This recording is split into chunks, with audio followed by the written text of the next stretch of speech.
जा ई तो टूट गईल।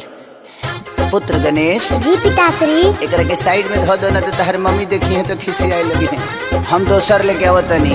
अवश्य।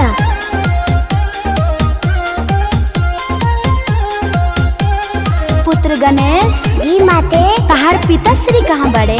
थोड़ी देर में आ रहे हैं माते। अरे जटा साफ करे ले जहिया ए बाबू तोड़ देले नए कहिया।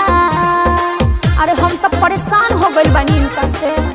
अरे जटा साफ करे ले जहिया ए बाबू तोड़ देले नए कहिया। मम्मी तोहार खिसियाइल बाड़ी पापा से कहि दा बबुआ बने। किया वाला बैठा गौरा हो देवी झारा दी लामी लामी केस।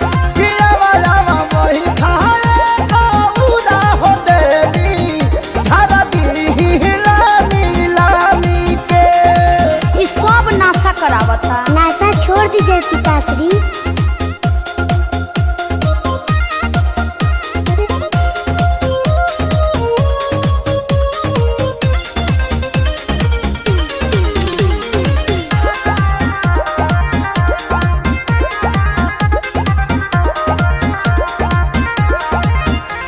के जाने कहिया नासा छोटे भोलेनाथ जी खेसे मन करे राऊ छोड़ दे साथ जी। अरे ना प्रिय सुनी गहुरा जी यही से नरुसल करी खिसिया ही जानी हमरा और पौआ पड़ी।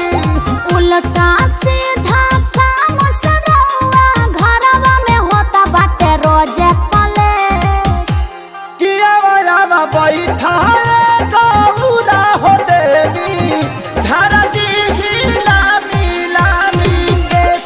किया वाला बैठा गहुरा हो देवी झारा दी लामी लामी केस।